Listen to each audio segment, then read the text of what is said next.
Hi, everyone. You're welcome to Let's Discuss, where we talk about practical things that impact on our lives and faith.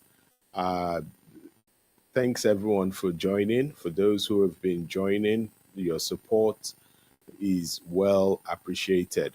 Want to thank you for all your online and offline support. Thank you for being with us, for making sure that you're supporting all through. God bless you. And for those of you who are joining us for the first time, feel free to like, share, and more importantly, contribute to the conversation.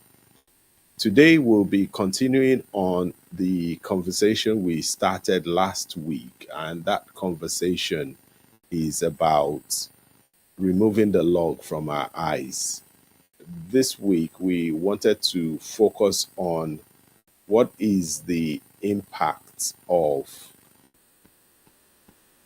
that log. How did that log get there? Because I think it's so important to understand how the log got there so that we can have a better conversation as to if the log is there, how do we then remove it? Because without understanding how the log got there in the first instance or what constitutes a log, we might really struggle to understand how to remove the log. Today, we'll be talking about that, how to remove the log, how to ensure that everything that we are saying or doing lines up with the eventual solution that we want. And the eventual solution we want is the ability to remove that log from our eyes. And a few things which I've listed. I know we started a bit late, but I'll still talk to us about those key factors. And hopefully, when people join in or next week, we'll take it further. One of the more important things is that in order to remove the log, which we started last week, and for those who were not here last week, we spoke about the fact that that log prevents us from getting to where we want to get to, and not removing it limits us and prevents us from getting ahead. We were able to prove that at times we're on the right track, but not understanding what needs to be removed leads us into years of frustration. And we used Bible and a few examples. Today we're looking at what is that log. Last week I did promise that we'll talk about when someone has the log in their eyes, they need to be able to remove it. So how do we remove it? How do we go about that? How do we interact with situations whereby people or even ourselves are struggling to do things in a particular way, but it's just not working? So we'll talk about that, and God will help us today. But the focus will be more about understanding what even creates that log in the first instance. Without understanding what creates the log, you will just be in a situation or a scenario where you're struggling. I'll talk briefly about what constitutes a log, and we can then take it forward and talk about some of the applications next week. Hope that's fair. Hope that works for all of us. Okay. Yeah. I've said there are about three main things. There's the good, the bad, and the ugly things that impact on the log. The first thing around the good is at times the log has been created there not because it's a bad thing, but at times it's a good thing. Then there is the bad thing or the bad. And this sort of is tailored after a film, a very popular Western film, The Good, the Bad, and the Ugly. The good, the bad, and the ugly. Under the good, we have your previous successes. If one has experienced some success by not listening to a few contributions from people or people's advice, there is that tendency to want to continue that way because you have seen that by doing things your own way, you were able to achieve a lot of success. That level of success you've achieved would spur you on to keeping to yourself and treating advice or contributions with suspicion, or have been advised in the past and this has not worked out.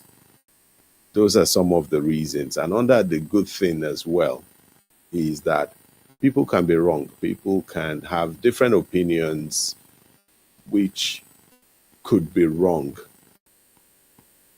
Therefore, there's a responsibility to critically weigh what everybody is saying. And when you weigh what everyone's saying critically, it then gives you that ability to choose what is right and what is wrong and remain true to yourself throughout that process. There are some other things which have caused it. It's interesting that many films we watch, the actor or the main people involved, at one point or the other, they are always grappling with what either their boss has told them or what people have told them, that do not go, do not do this, do not do that, or you can't face this person by yourself, or these people are too strong. Interestingly, the actor seems to always face those battles and wins at the end of the day, which gives a sense of excitement and accomplishment that if I'd listened to what everybody has said, I wouldn't have been able to achieve the things I set out to achieve.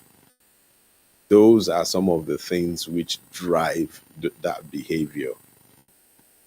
I'll now touch on the bad as well. I think there are reasons why, or I would say bad reasons that hold us back or causes us to develop logs. One of it is secrets. There are times we have different secrets which, when people are talking about, we don't reveal those secrets to them. And because we don't reveal those secrets to them, it is hard for them to have a true view of what's going on. Someone who needs help but has a particular challenge, or let me say gambling problem. When you're being advised about finances, someone with a gambling problem would listen to the advice but will not take it because there's a secret there. There is something that would prevent him from doing what he needs to do. There's also the place of things like fear, there's stubbornness, there's that attitude of know it all. I think this is a very strong one. I think it might even be worth having a special dedicated session around knowing it all. We always have that tendency that we know everything, and that tendency prevents us from critically listening and trying to absorb what people say. Then there are some things which are ugly. I'll touch about them, and we know some of it already. Some of it could be bad motives. People could feel that the person has bad motives towards them, and at times the person does have bad motives, or you as well may have bad motives towards the person. There are things like bad behavior where people are doing things in a very bad way, but they are reluctant to have that information come out to light. They are reluctant to want to share that. And as a result, they want to maintain a particular posture, or I dare say, a particular story. And when people are that situation or have chosen such a path, it becomes quite difficult to convince them. And the final thing I would say is that there's always suspicion as well. At times we suspect one another. We suspect that what's this person really up to? What's he going to gain from this? What is the advantage he's going to reap? That suspicion leads everyone to want to adopt a defensive posture. Those are some of the, I'll call it the key three pillars. And next week, we'll now talk about how do we begin to mold those pillars and do things which would help us navigate those pillars to achieve what we want. Those pillars are there even in ourselves. Like I said, ourselves, we might need to speak to those pillars. We might need to do some work around them so that we ourselves wouldn't be guilty of having a log in our eyes, but focus on the speck in somebody's eyes.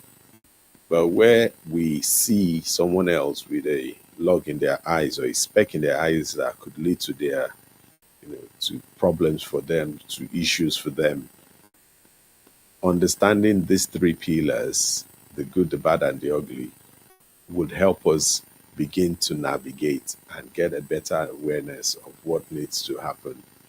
So, hope this has been very useful. Like I said, today's will be very short. We started quite late and I want to keep it quite short as well. It's a continuation to what we started last week, and I'll say clarification, further clarification on what we've talked about. Next week, we'll go into the meat of it properly, and we can then have a proper conversation around what's going on. And I just want to also encourage everyone. We'll put the flyers on to pray ahead for a program next week in Abuja, which is evangelism outreach.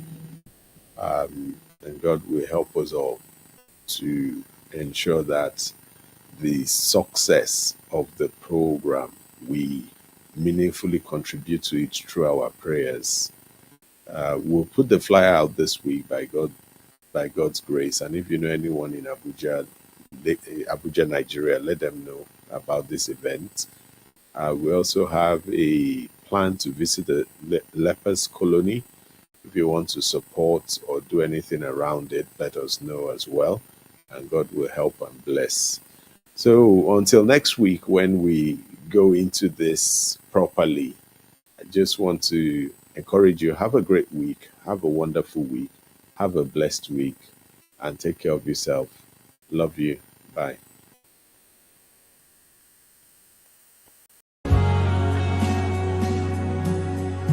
And you will never ever change. You